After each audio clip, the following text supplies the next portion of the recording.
नमस्कार.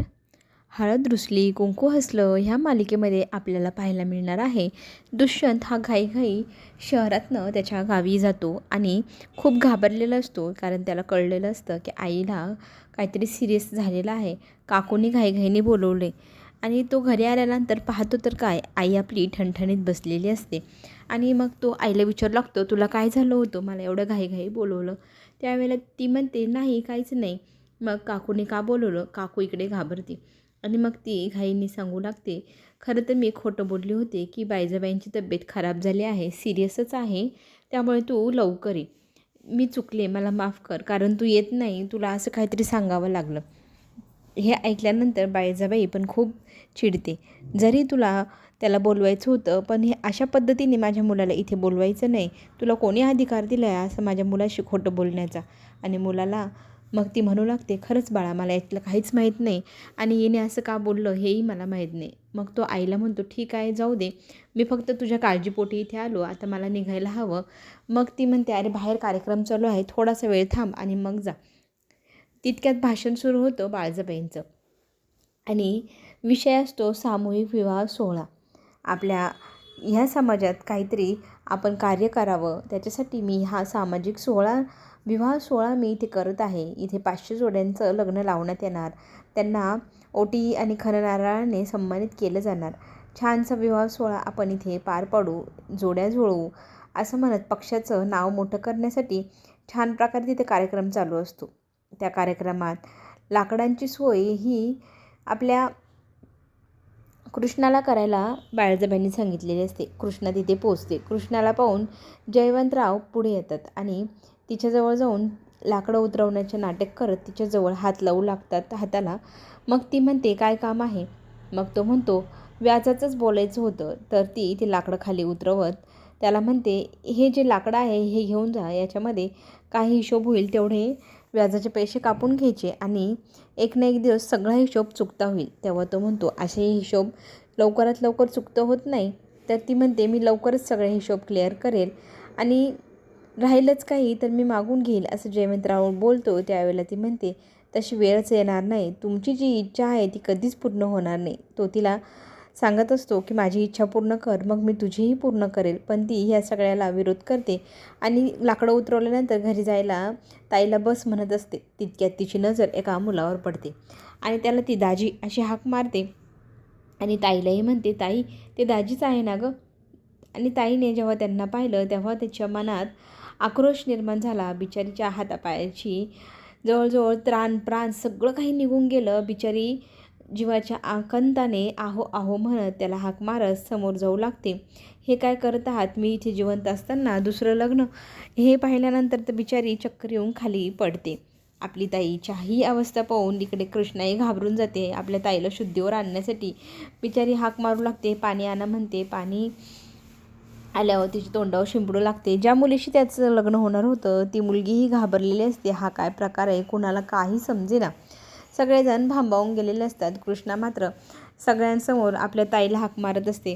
तिकडे दुष्यंत हे सगळं पाहत असतो. जयवंतराव बाळजाबाईंना बाजूला घेऊन जातो आणि आपण खोटी जोडपी उभी केली, त्यातलंच हा खोटा माणूस आता हे सगळ्यांसमोर येणार, बहुतेक झाली गडबड, असं म्हणत बाळजाबाईला सावध करू लागतो. इकडे जेव्हा शुद्धीवर स्वाती येते, तिच्या नवऱ्याकडे ती पाहते. आता मात्र याची काही खेर नाही. आपली कृष्णा त्याच्यासमोर जाऊन त्याला म्हणू लागते, दाजी, तुम्ही असं का केलं? माझ्या बहिणीत काय कमी आहे आणि हा इथल्या सोहळ्यात तुम्ही सहभागी होत आहात? बाळजाबाई ह्या सगळ्यांसमोर म्हणू लागते, हे मुली, असं काय बोलतेस तू? आम्ही काही कोणाचं दुसरं लग्न वगैरे लावत नाही आणि कोणाला फसवलेलं नाही. त्यावेळेला बाळजाबाईला चोख उत्तर देत आपली कृष्णा त्यांच्याशी भांडू लागते. ती मुलगी म्हणते, जर हे खरं असेल तर माझ्या इथे फसवणूक होत आहे, मी हे लग्न करणार नाही. बाळजाबाईंच्या समोर जाऊन आपले कृष्णा म्हणते, तुम्ही सगळी चौकशी व्यवस्थित करायला हवी होती. नवरदेवाचं पहिले लग्न झालेलं आहे, हेही सगळ्यांसमोर क्लिअर व्हायला हवं ना. आणि कुणाची फसवणूक करून एकाचं घर मोडून 500 जणांचा तुम्ही संसार कसा थाटू शकतात? हे चुकीचं आहे. आपल्या आईला इतकी फाडफाड ही मुलगी बोलते. हे पाहिल्यानंतर दुष्यंतच्या तळपायाची आग मस्तकात गेली. तो तिच्यासमोर येऊन आईसमोर आडवा होतो आणि म्हणतो, माझ्या आईला काही बोलण्या अगोदर तुला माझ्याशी बोलावं लागेल. आणि माझी आई काय चुकीचं वागली? बिचारी गरिबांची मदतच करत होती, लग्नच तर लावून देत होती त्यांची. माझ्या आईशी या स्वरात बोलायचं नाही. तेव्हा तीही त्याला सांगते, जर पूर्ण गोष्ट माहीत नाही तर मध्ये मध्ये तूही बोलू नको. अगोदर पूर्ण गोष्ट जाणून घे आणि मग पुढचं बोल. ह्या लग्न सोहळ्यामध्ये माझ्या बहिणीच्या नवऱ्याचं दुसरं लग्न लावलं जातं आहे आणि मी काही बोलायचं नाही. हा कुठला न्याय बरं? हे सगळा काही प्रकार इकडे दुष्यंतचे वडील लांबून पाहत असतात आणि इकडे बाळजाबाईची झालेली आबळ त्यांना पाहून खरं तर हसायलाही येत असतं. बाळजाबाईंना ती म्हणते, तुम्ही ना ह्या वेळेला खरंच चूक केली आहे आणि याचं तुझ्याकडे प्रमाण तरी काय, तू खरं बोलते. हे दुष्यंतने बोलल्यानंतर लगेचच कुंकवाची डबी घेऊन कृष्णा तिच्या दाजींसमोर जाऊन उभी राहते आणि सांगते, माझ्या बहिणीच्या नजरेला नजर द्या आणि भरा या मुलीच्या भांगेत कुंकू आणि सगळ्यांसमोर सिद्ध करा ग तुम्ही खरे आहात आणि मी खोटे. असं बोलल्यानंतर त्या दाजींनी त्या कुंकवाच्या डबीला फेकून दिलं, उधळून लावलं. बाळजाबाईंसमोर त्याचं सत्य आलं. सगळ्यांसमोर त्याचं सत्य आलं की हा आता कृष्णाचा दाजी निघाला. या विवाह सोहळ्यात खरं तर हा खोटं बोलून घुसलाय असं बाळजाबाईंचं म्हणणं असतं आणि त्याच्यासमोर जाऊन असं खोटं नाटक करून तू इथे घुसलासच कसा आणि आमच्या ह्या सोहळ्याला इतक्या छान सोहळ्यात तू कशी काय दृष्ट लावली असं म्हणत त्याच्या कानाखाली खणखणीत वाजवते बाळजाबाई आणि आपल्या कृत्याची माफी माग, इथे तू चुकला आहेस म्हणून त्याला बोल लावत ती काय काय बोलते. तो एक शब्दही बोलत नाही, तिथून निघून जातो. तो निघून गेलेला पाहून कृष्ण स्वातीला म्हणते, हा काय प्रकार आहे? स्वाती काहीच बोलत नाही.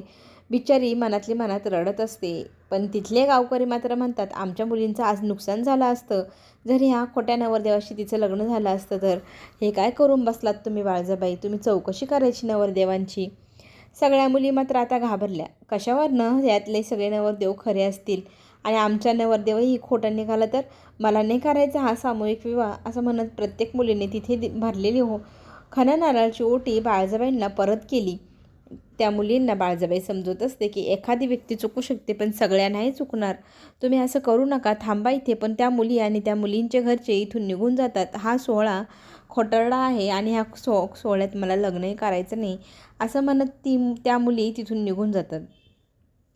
हे सगळं झालेला प्रकार पाहून खरं तर दुष्यंतला फार राग येत असतो. गावातल्या प्रत्येकासाठी माझी आई झटते, लढते, सगळ्यांसाठीचा विचार करते, सामाजिक कार्य करायला माझ्या आईला किती आवडतं आणि असलं काहीतरी होईल माझ्या आईकडनं याची त्याला खरं तर थोडीशीही अशी खात्रीच नव्हती. आणि सगळे गावासमोर बाळजाबाई माफी मागत असते, रडत असते, समाजासाठी मी झटते, माझ्याकडनं एखादी चूक अशी कशी होऊ शकते असं म्हणत स्वतःला बोल लावते. गावकरी मात्र म्हणतात, होतं असं एखादं, आजकाल लोक फार भामटे निघालेत, असं फसवणूक होऊ शकते पण ती तुम्हीच केली असं काही नाही. बाळजाबाईंनाही इकडे आपले कृष्णा म्हणते, अख्ख्या पंचक्रोशीत तुम्ही प्रसिद्ध आहात, तुमच्या शब्दाला आम्ही सगळेजण मान देतो आणि तुमच्याकडनं अशी काही चूक झालेली आम्हाला खरंच आवडणार नाही. पण ह्या वेळेला मात्र तुम्ही चुकलात. लग्न झालेल्या नवरदेवाचं पुन्हा लग्न लावून दिलं असतं तर किती मोठी चूक तुमच्याकडनं झाली असती, पाप झालं असतं तुमच्या हातून. खरं ह्या गोष्टीने मलाही वाईट वाटतंय असं बोलून ती स्वातीला घेते आणि तिथून निघून जाते. आणि हा सगळा झालेला प्रकार आपल्या आईला सगळेजण बोल लावते हे पाहून दुष्यंत मात्र फार चिडतो आणि आईला म्हणतो, म्हणून तुला मी सांगतो ह्या गावात राहू नको, ह्या गावातल्यांची सेवा वगैरे सगळं सोड आणि चल तू माझ्यासोबत आपल्या शहरामध्ये. तिथे कोणी कुणाशी काही घेणं देणं ठेवत नाही आणि तुझं समाजकार्य आता बंद करून टाक आणि तुझं आयुष्य सुखी कर, तूही सुखी राहशील आणि मीही माझ्यासोबत येणार असेल तरी ये तू एखाद वेळेला. असं म्हणत तिचा आशीर्वाद घेऊन दुष्यंत शहरात निघून जातो. सगळे निघून गेल्यानंतर घरात बाळजाबाई जातात आणि विचार करत बसलेले असतात. त्या मुलीमुळे आपल्या अख्ख्या गावासमोर निघालेली ही धिंड, आपला झालेला हा अपमान हे तिला काही सहन होत नसतं. पाणी घेऊन नोकर तिथे येतो. नोकराला ती म्हणते, पाणी नको आहे मला, मी नाही मागितलं. तर बाळजाबाईचा नवरा आढळराव पाटील तिथे येतात आणि म्हणतात, अगं हे पाणी तुझ्यासाठी आणलं आहे, थोडीशी थंडगार हो पाणी पिऊन. डोकं मस्तक तुझा एवढा झालेला अपमान याच्यामुळे संतापलेलं, चिडलेलं, तापलेलं असेल ते शांत कर. आता तो पाण्याचा लोटा बाळजाबाई घेते आणि तिच्या नवऱ्याच्या डोक्यावर ओतत त्याला सांगते की इज्जतीत राहायचं, तुमच्या कामाशी काम ठेवायचं, आमच्या कामात टांग घालायची नाही, नाहीतर तुमची टांग तोडून बाजूला ठेवायला आम्हाला काहीच वेळ लागणार नाही. आणि तो लोटा पाण्याचा फेकत त्याला म्हणते, हा उचलायचा आणि व्यवस्थित ठेवायचा. बिचारा नवरा ते पाण्याचा लोटा उचलतो आणि त्या टेबलवर नेऊन ठेवतो. तितक्यात तिथे जयवंतराव येतात आणि आईला काकूला म्हणतात, मला त्या मुलीची फार चिड येते, मी त्या मुलीला आत्ताच्या आत्ता जातो आणि चांगलाच धडा शिकवतो. तिची तर आता काही खेरच नाही, 10-12 जण घेऊनच जातो. बाळजाबाई मात्र त्याला सांगतात, आता ना तोंडावरती इलेक्शन आले आहेत, तेव्हा ना तुमचा हा जो काही संतापलेला आणि हा अर्धवट ढोगाचा जो विचार आहे ना, तो इथेच सोडायचा. अजिबात कोणाला काही म्हणायचं नाही आणि डोकं शांत थंडगार ठेवायचं. पण हा पठ्ठ्या काही गप्प बसणाऱ्यातला नाही. त्यांनी थांब म्हटलं आणि तो थांबला. इकडे मात्र आपल्या ताईला जाब विचारण्यासाठी मंदिरासमोर गाडी उभी करून कृष्णा तिच्या बहिणीला विचारते, इतक्या दिवसापासून तुझ्यासोबत काय घडतंय हे तू मला कधीच कसं सांगितलं नाही. दरवेळेला विचारलं की सांगते माझा नवरा छान आहे, मस्त चाललं आहे आमचं, आणि एवढी मोठी गोष्ट माझ्यापासून तू लपवलीस. तर ती सांगते, वडील नाही डोक्यावर छतला, आईला सांगितलं तर आई म्हणते तू जर वापस आली तर पूजाचं कसं होईल लग्न, तू जशा आहे तशाच परिस्थिती सावरून घे, ॲडजस्ट करून घे. एवढं बोलल्यानंतर आईच्या म्हणण्यानुसार मी तिथे ॲडजस्टच करत राहिले गं, पण मी लग्न करून नरकात गेले. तो फार वेवडा माणूस आहे, मला मारझोड करायचा, तो चांगला माणूस नाही, आणि हे तू मला का सांगितलं नाही म्हणून तिच्यावरती कृष्णा चिडलेली असते. संध्याकाळी घरी आल्यानंतर घरात काय तमाशा, तर जयवंतराव 10-12 गुंड माणसांना घेऊन येतो आणि तुमच्या घराला आत्ताच्या आत्ता रिकामं करायचं, ते घर आमचं आहे आणि तुम्ही त्याचं व्याजही भरलेलं नाही, तेव्हा हे घर आता आमचं झालं, निघा बरं इथून, असं म्हणत घरातली भांडी कुंडी आणून बाहेर फेकू लागतात. त्यांना घर रिकामं करण्यासाठी धक्काबुक्की केली जाऊ लागते. तिथला सगळा माहोल जयवंतरावांनी बिघडून टाकलेला असतो. त्यातली त्यात आई त्याच्यासमोर हात जोडत असते, प्लीज आम्हाला समजून घ्या, आम्हाला सांभाळून घ्या. आईला तो काहीच म्हणत नाही आणि जोरात तिला बाजूला धक्का देऊन खाली पाडतो. आपली आई एवढी खाली जमिनीवर पडलेली पाहून कृष्णाचा मात्र संताप होतो आणि आता तुझी काही खेर नाही जयवंत, असं म्हणत ती एक काठीचा दांडू घेते. तो दांडू त्याच्या डोक्यात घालायला उगारून तो त्याच्यावर जोरात मारते, पण हा पठ्ठ्या त्यातनं बाजूला सरकतो आणि त्याच्या पाठीमागे उभी असलेली बाळजाबाईच्या डोक्यात धाडकन पडतो आणि तिला रक्त येऊ लागतं. आता पुढे जे काही ट्विस्ट येणार ते पाहण्यासाठी चॅनलला नक्की सबस्क्राईब करा, म्हणजे पुढे येणारे नवनवीन व्हिडिओ तुमच्यापर्यंत लवकरात लवकर पोहोचेल. आपण पुन्हा भेटूया. धन्यवाद.